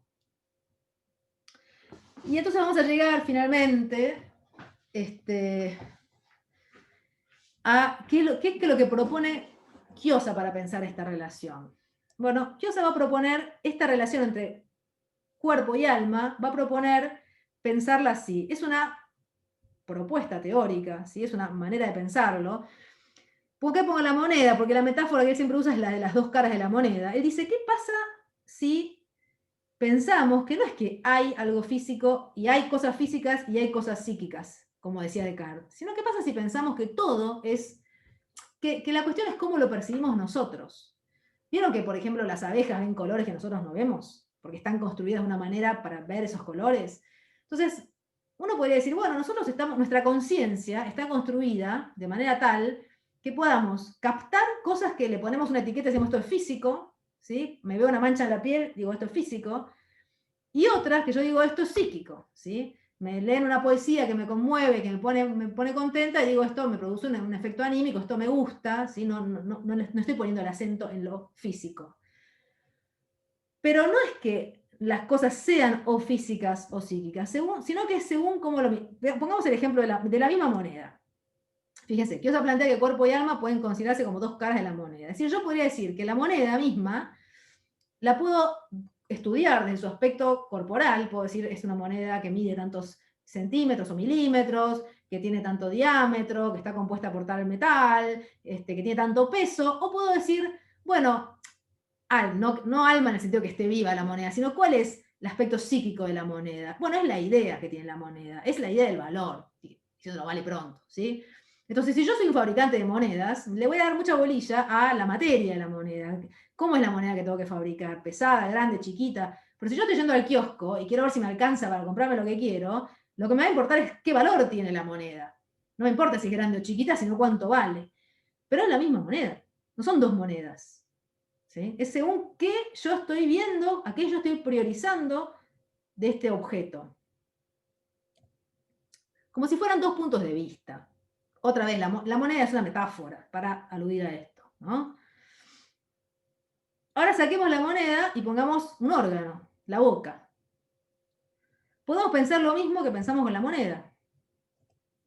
La boca, ¿qué es primero? ¿La boca, órgano o la idea boca? no podemos decir que uno es primero que el otro, porque la boca y la idea boca, si la boca no tuviera llamemos idea boca la incorporación, por ejemplo, si la boca no tuviera la idea de la incorporación, no sería una boca. Lo que hace que una boca sea una boca es que es un orificio de entrada para incorporar, y por eso yo puedo reconocer millones de tipos de bocas distintas de un montón de especies de animales, identificar que es la boca, porque tiene esta idea. Entonces, fíjense que los órganos del cuerpo no son solo físicos, contienen un pensamiento, una idea, la función del órgano, ¿no? Lo que en fisiología, ¿no?, estudiamos como la finalidad, la teleología, que es la causa final, el para qué. Por ejemplo, el riñón está hecho para filtrar. Y toda la forma del riñón se explica entendiendo que la idea del riñón es filtrar. Eso es lo que me permite entender todo lo demás. Entonces, la anatomía hace al órgano y además lo explica, dice Ortega y Gasset. Entonces la finalidad es otra vez el sentido, que habíamos dicho que es lo psíquico. Es el significado y es también el afecto. Las sensaciones orales, los deseos orales, los besos, ¿sí? Por ejemplo, todo lo que estudió Freud fue un pionero en esto en realidad, porque estudió la zona erógena oral, que es diferente de la zona erógena anal.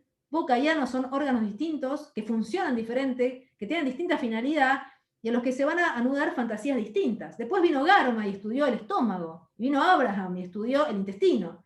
Después vino Chiozza y estudió el hígado, me estoy anticipando, ¿no? Pero les quiero decir, esto empezó con Freud, claramente. Y ahí tenemos otra vez entonces que lo psíquico es el sentido. Voy a poner una más y hacemos una mini pausa porque ya no sé si estarán todos todavía sobreviviendo. A esta idea, a esto quería llegar un poco, a esta idea, Chiozza la va a llamar, fíjense, es un poquito largo el nombre, la doble organización del conocimiento en la conciencia. ¿Qué quiere decir esto? Que mi conciencia la concibo como que está organizada para captar, para conocer, básicamente, en principio, de dos maneras, ¿no? Para esto se apoya en Kant.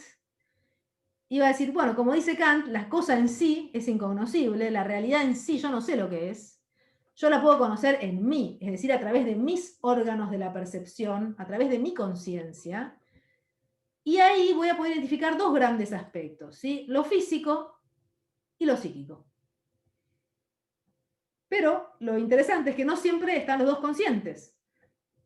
Entonces, si recuerdan la foto de la chica que parecía que estaba llorando, que estaba resfriada, ustedes van a tratar de buscar información. Si ella les dice que se acaba de pelear con el novio, ustedes automáticamente lo ponen, esto es psíquico, está triste, le pasa algo en la vida. No le van a preguntar si tiene fiebre, ¿sí? En principio. Si ella le dice, no, me levanté de la mañana así, que me lloran los ojos, que tengo mocos, ustedes van a decir físico. O sea, le van a poner la etiqueta física. A partir de la interpretación que ustedes hacen de eso. Pero la cuestión es que eso no significa que el resfrío no tenga un sentido, lo que pasa es que no es consciente. Es decir, que pensamos que esta metáfora del elefante y los cuatro ciegos, que tal vez la conocen, esta historia, podríamos pensar que el estudio físico corporal de una enfermedad, supónganse de la gripe, me va a permitir comprender un montón de cosas. Pero si yo logro comprender el aspecto anímico, que tiene que ver con la función del órgano, con el afecto comprometido en esa función, voy a poder comprender más. Es como si los cuatro ciegos se pudieran juntar y cada uno, a partir de la experiencia, que uno sintió que era una mesa, el otro que era una pared, el otro que era un arma blanca, se juntaran y dijeran, debe ser algo y construyeran la idea de un elefante. Un poco la metáfora es que vamos a poder comprender más cosas si no nos quedamos solo con el esquema de lo que es físico es solo físico. Bueno, al final hablamos un poquito más. Otra linda imagen para esto es la del rayo y el trueno, ¿no? Porque fíjense que es un ejemplo muy bueno para mostrar cómo a veces las cosas que parece que están separadas, no están separadas. Por ejemplo, yo le dijera, bueno, para mí que el rayo causa el trueno. Usted me diría, no. Sí, digo yo, porque siempre que veo un rayo, después escucho un trueno. El rayo causa el trueno. No.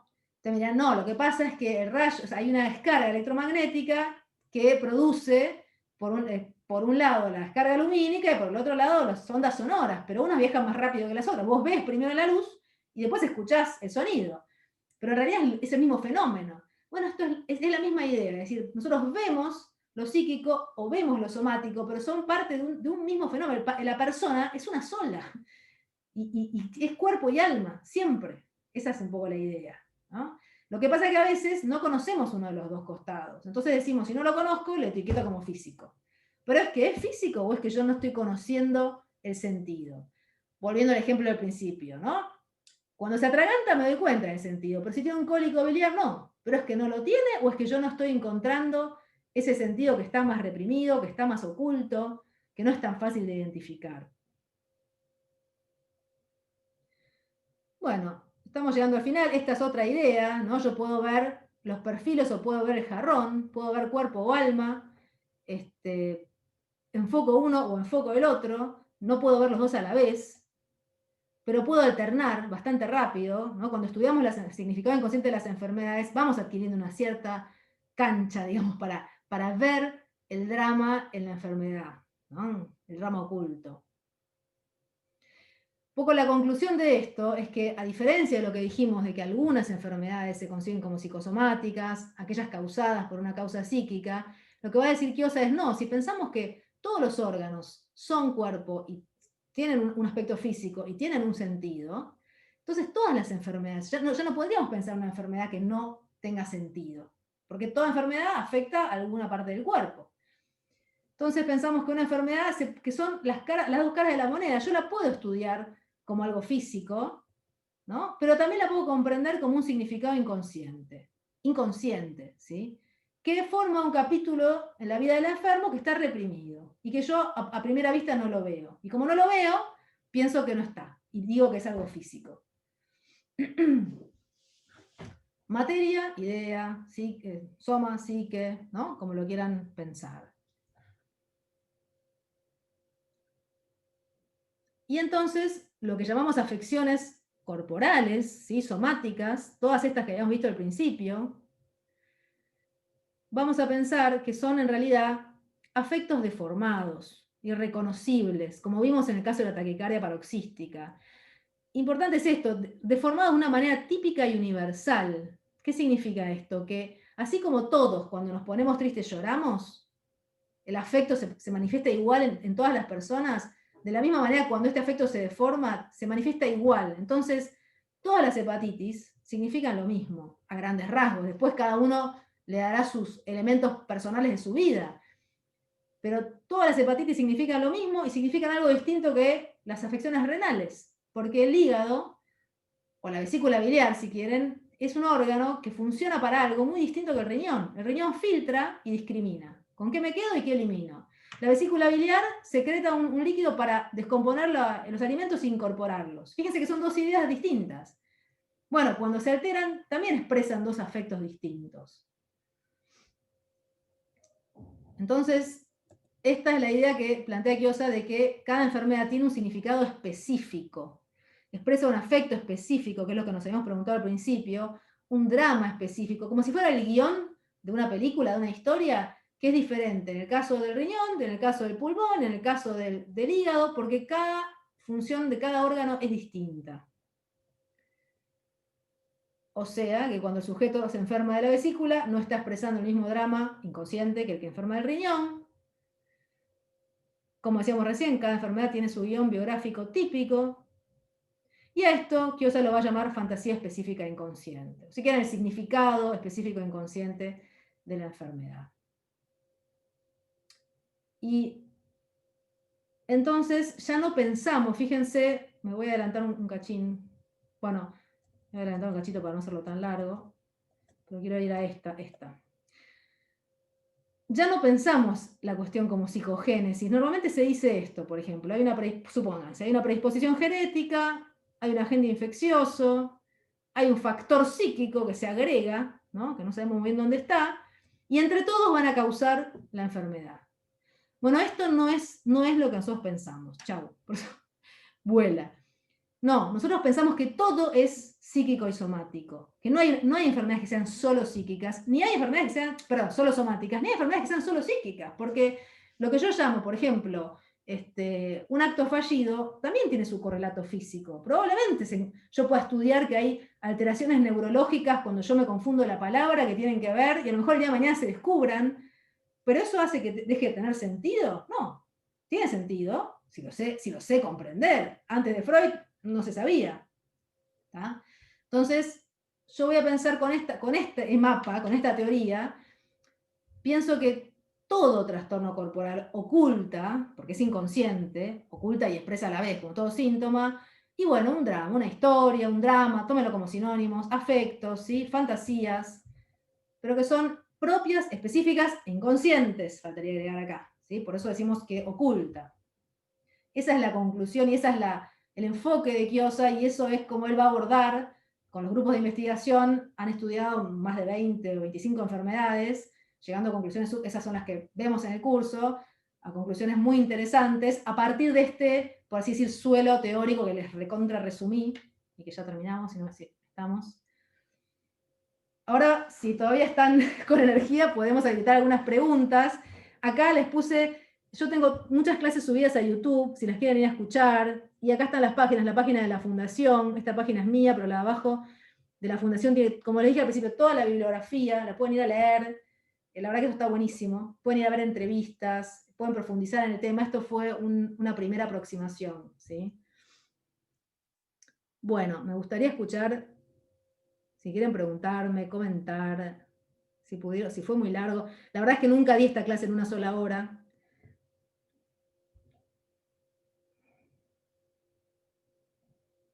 Si quieren preguntar, pueden levantar la manito. Vieron que al costadito hay una manito que pueden levantar, abajo a la derecha, y que dice Raise Hand, y piden la palabra. Ahí está Sandra. Bien. Que yo lo había dejado por escrito por si lo leías en el chat. En realidad era una que se me ocurrió como ejemplo y quizás lo puedas validar o vos no. Cuando estabas hablando de que el médico clínico evalúa obviamente lo físico, dando el ejemplo del infarto, que te preguntaba si le dolía del 1 al 10, cuánto, y que, bueno, la persona le hablaba de algo, de una emoción, y que después el psicoanalista, a su vez, si tiene alguna afección física, o sea, como que está separado. Sí. Te quería comentar algo que me pasó como experiencia personal, y que también lo sentí así. O sea, yo me dirijo a una guardia porque sentía dificultad para, o sea, te estoy hablando no en este contexto porque podría ser coronavirus, pero te estoy hablando hace 5 años atrás. En este contexto. Claro, ahora todos coronavirus. Claro, no, o sea, de repente sentía dificultad para respirar.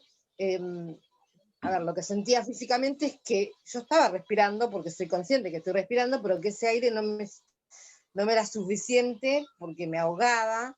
Entonces, bueno, me bajo una guardia, explico esto, como te lo explico a vos, te lo explico al médico clínico. Obviamente me hacen los análisis, o sea, todos los estudios que tienen que ver con oxigenación en sangre, placa, bla, bla, bla. Entonces me dicen que no tengo nada, o sea, que estoy bien. Entonces, insisto, o sea, pero no puedo respirar. O sea, no sé si era exacto lo que estaba diciendo. Entonces la doctora me dice, ay señora, dice, si no pudiera respirar, no estaría sentada acá. Y por un lado tenía razón, porque yo, si me ponían a analizar, es verdad, estoy respirando, pero no me es suficiente el aire. Entonces me derivan a salud mental. Entonces ahí me sentí peor, porque dije, o sea, tuve que hacer una evaluación. Espera, mi amor.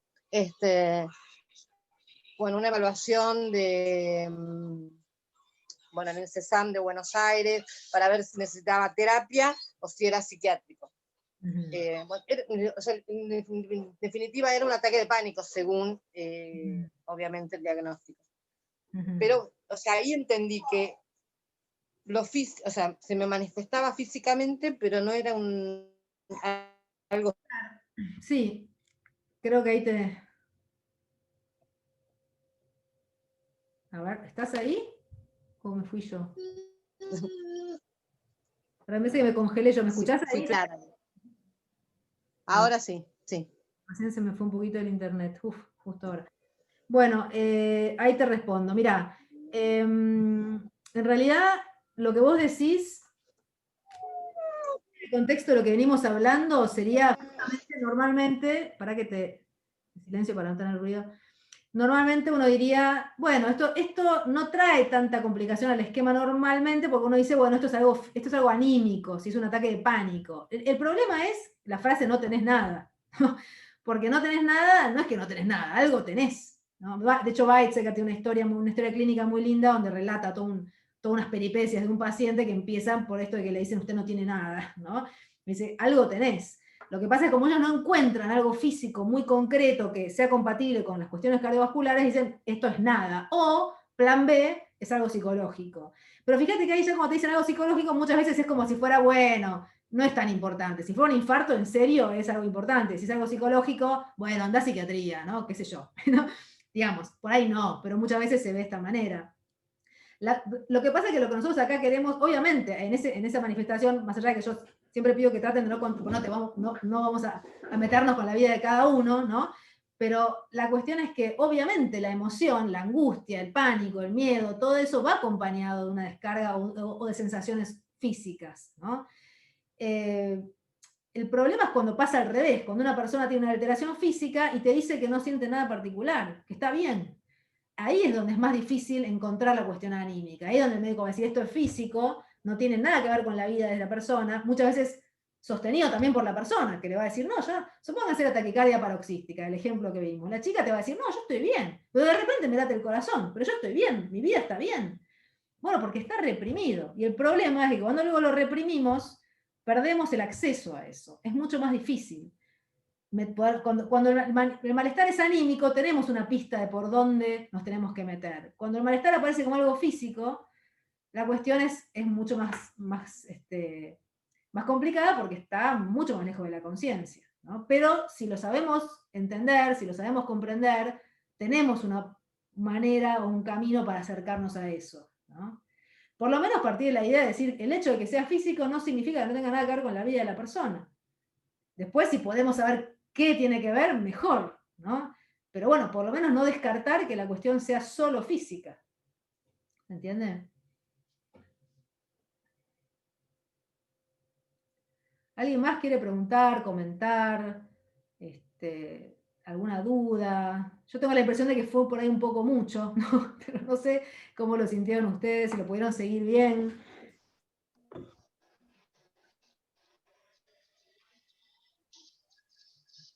¿Alguien quiere aprovechar para preguntar algo? Maximiliano, ¿vos estás levantando la mano? Dale.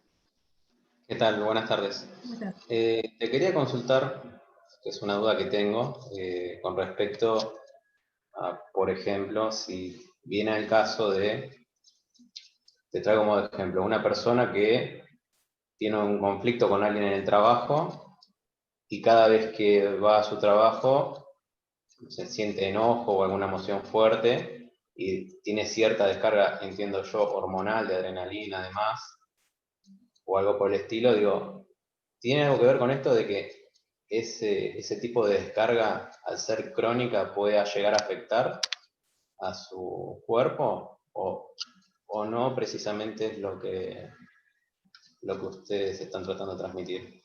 Sí, en realidad lo que nosotros pensamos es que todo va a tener su doble sentido, ¿no? Entonces, mientras esta persona se enoje y tenga el enojo consciente, la cuestión todavía está más, como yo le decía a Sandra, todavía la podemos perseguir los rastros de la cuestión. El problema es si la persona en lugar de enojarse tiene un pico hipertensivo, por ejemplo, ¿no? Y dice, no, yo no estoy enojado con nadie, pero tengo un pico hipertensivo. Y bueno, A eso voy. encontrar el enojo o la indignación, haciendo un poco spoiling, la hipertensión arterial tiene que ver con la indignación, ¿sí? Pero no quiero que se queden solo con la palabra, porque atrás de esto hay una investigación. Cada enfermedad que yo enseño en los cursos tiene una investigación atrás que está publicada, no es que es así nomás la cuestión, se estudia mucho para llegar a comprender, no es fácil descubrir el significado inconsciente de una enfermedad. Pero la cuestión es esa, es cuando la persona no manifiesta ningún tipo de alteración anímica, pero se enferma. Y encuadra la enfermedad dentro de algo que no tiene nada que ver con su vida. Entonces, eso es donde nosotros tratamos de decir, no, esperá, esto también tiene que ver con lo que le pasa en la vida, solo que no lo tiene consciente. Claro. Muchas gracias. No, por favor. Melissa. Hola, sí. Hola. Yo tenía, acá anoté 2 preguntas Dale. relacionadas con todo lo que explicó.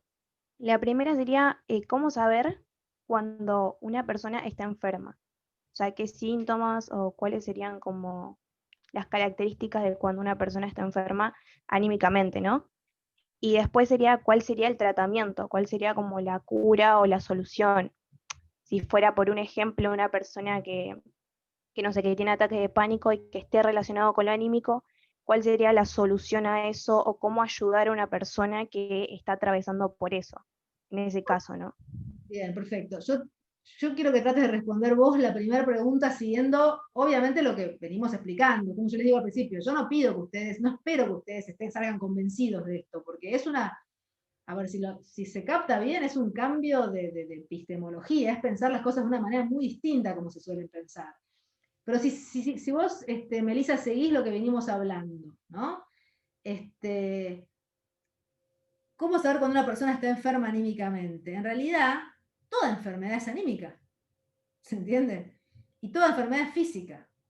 Nosotros no pensamos que justamente que hay enfermedades anímicas y otras que no. Entonces el ataque de pánico tiene, les pido que no me escriban por el chat, capaz que no llego a responder. Ahí veo que alguien está escribiendo, pero no me da la cabeza para tanto.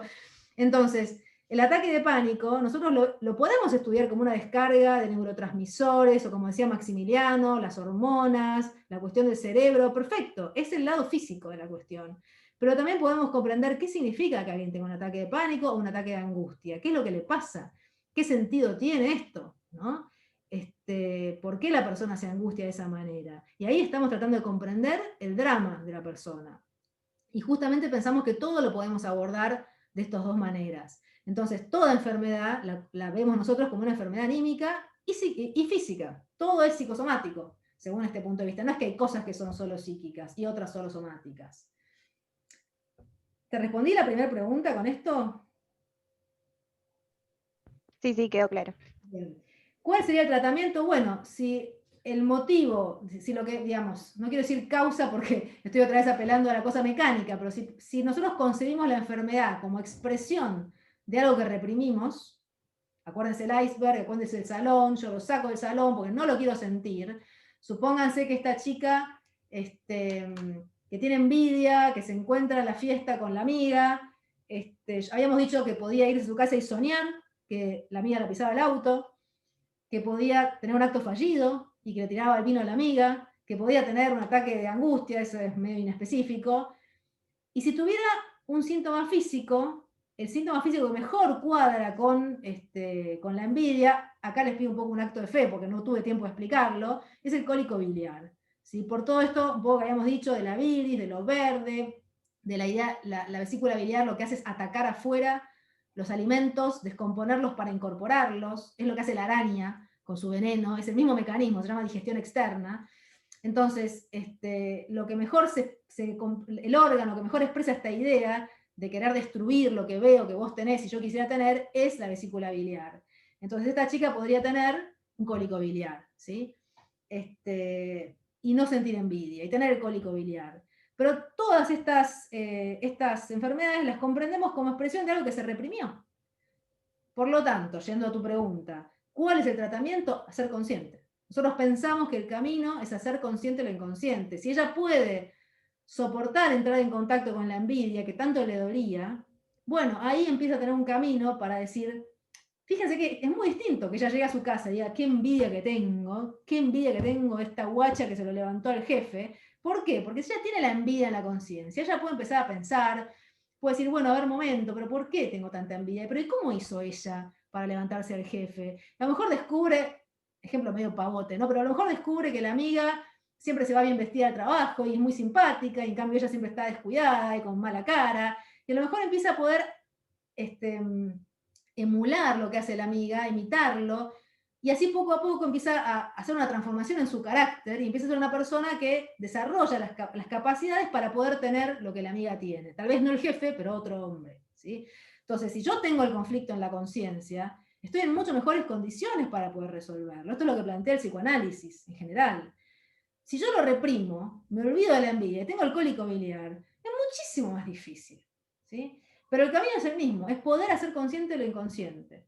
Partimos de la idea de que si logramos hacerlo consciente, tenemos más elementos para elaborar eso que nos está afectando, no volver a enfermar, pero además crecer emocionalmente, ¿sí? Madurar, desarrollarnos, no solo no enfermar, que es importante, ¿no? O curarnos, sino poder transformarnos como personas. Y eso es el camino que plantea el psicoanálisis. Si me preguntás como tratamiento, obviamente que hay veces donde también hace falta ir al médico. No estamos diciendo que no, pero estamos diciendo que idealmente es poder comprenderlo también desde este punto de vista.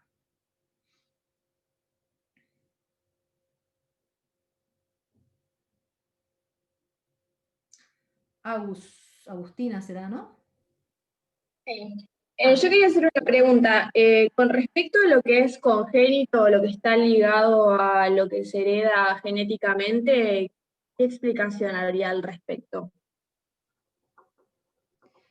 Bueno, es una pregunta que siempre surge. No es lo mismo congénito que hereditario. Congénito es que vos nacés con el defecto o con la enfermedad. Hereditario es que lo heredás en tus genes. Se te puede manifestar del nacimiento o más adelante. Obviamente,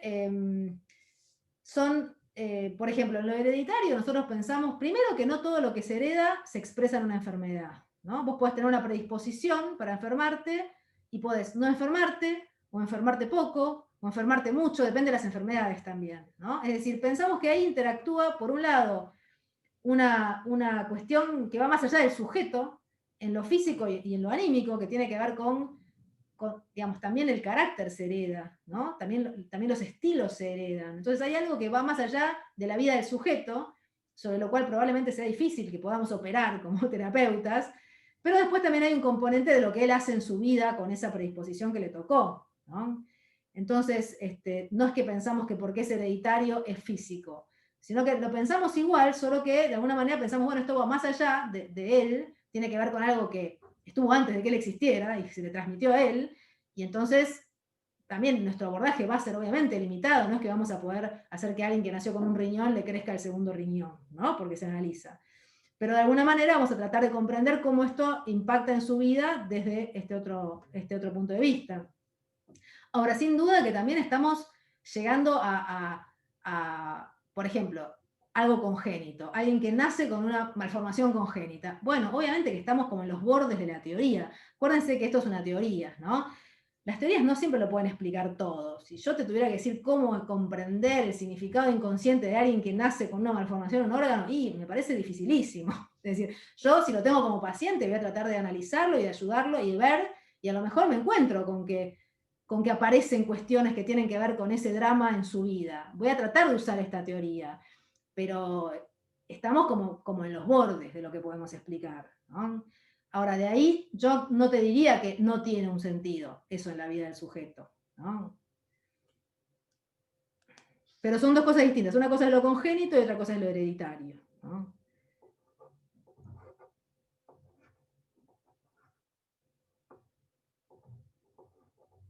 Noelia.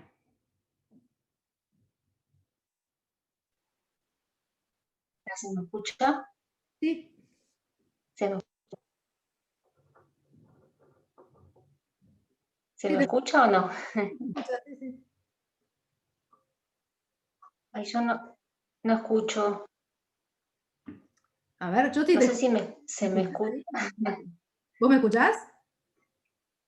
Ay, a mí se me entrecorta. Bueno. Si no, probá a escribir. Justo ahora no escucho. Bueno, si no, probá a escribirla si querés.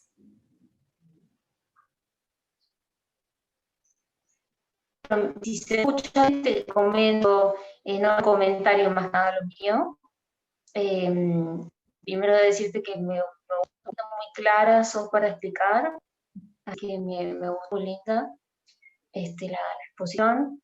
Yo vengo leyendo mucho y lo de biodecodificación, así que bueno, entendí todo. Y estoy pensando en que todavía hasta el día de hoy yo veo una desconexión con respecto a todo lo emocional, ¿no? Ay, escuché bien Emocional, bueno, ay, me parece que estás hablando, pero no te escucho. porque no te puedo escuchar bien, se me entrecortó lo último. No, Bueno, te veo mover la boca nomás. bueno, entonces no te puedo, no podemos,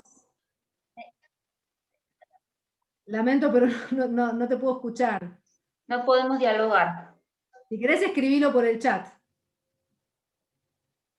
Sí, era más que nada eso, ¿no? Que lo emocional, como que no importa, es menor.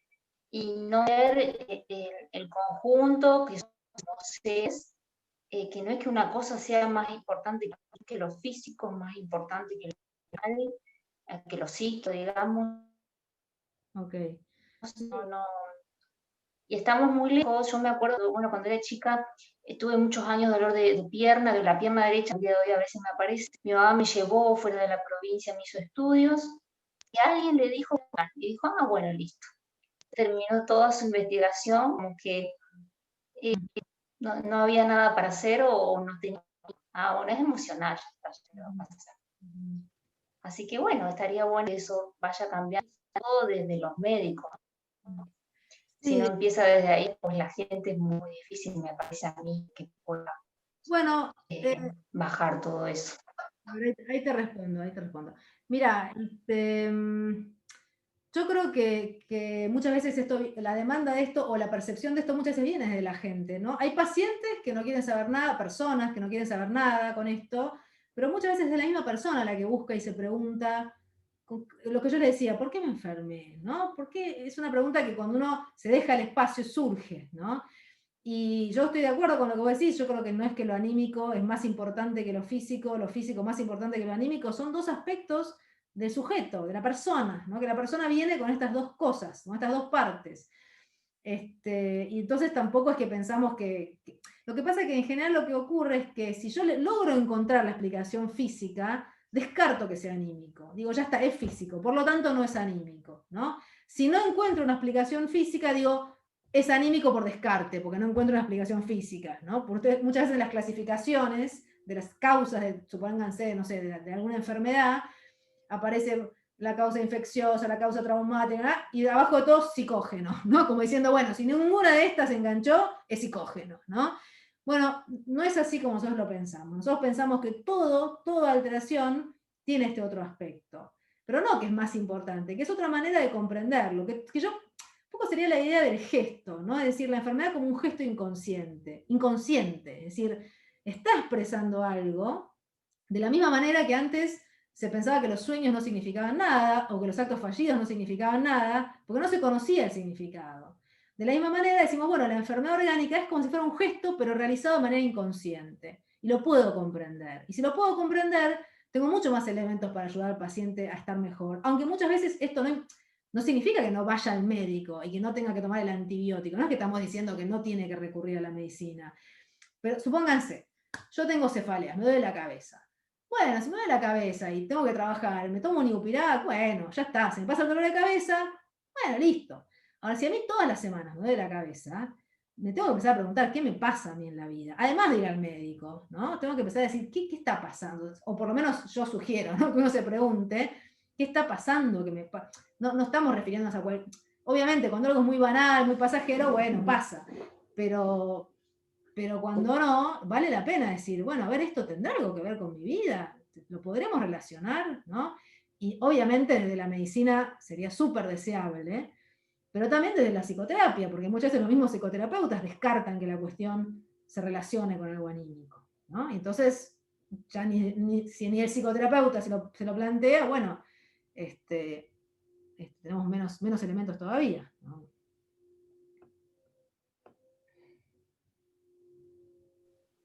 Bien, gracias. Ahí descubrí que al tener mi micrófono activo no escucho a vos, o no sé si cuando cierro el micrófono, ahí te escuché. Así que, bueno, gracias.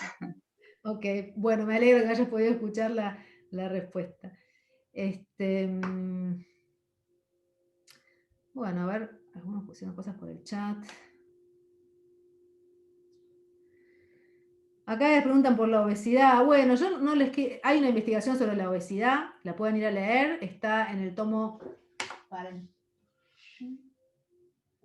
13, si no me equivoco. No, pará, pues justo lo di en el curso el otro día. En el tomo 12 de las obras completas, la persona que me está preguntando, Claudia, te la podés descargar y leer. Descargás el tomo donde hay varias investigaciones, entre ellas está la investigación de obesidad, o en el canal de YouTube que yo pues les puse, que es María Damo, está la clase, no están todas las investigaciones, pero las clases que yo doy están subidas como PowerPoint, y son 2, porque justo obesidad es medio larga, tener paciencia, pero está bien explicada toda la investigación, así como recién con el PowerPoint, en un video. Así que lo puedes ir a ver, porque no quiero, si no queda muy simplificado. Yo digo, la obesidad tiene que ver con esto, la hipertensión con esto, y no les digo de dónde lo saco.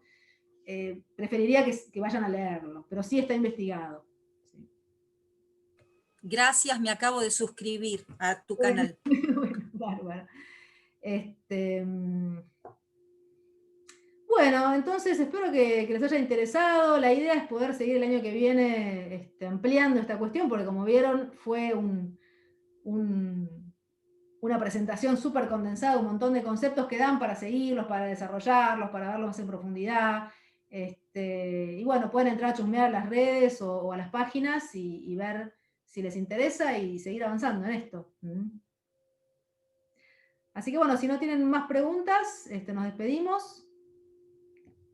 Y espero verlos el año que viene o encontrarnos por ahí en la web, en la red. Hasta luego.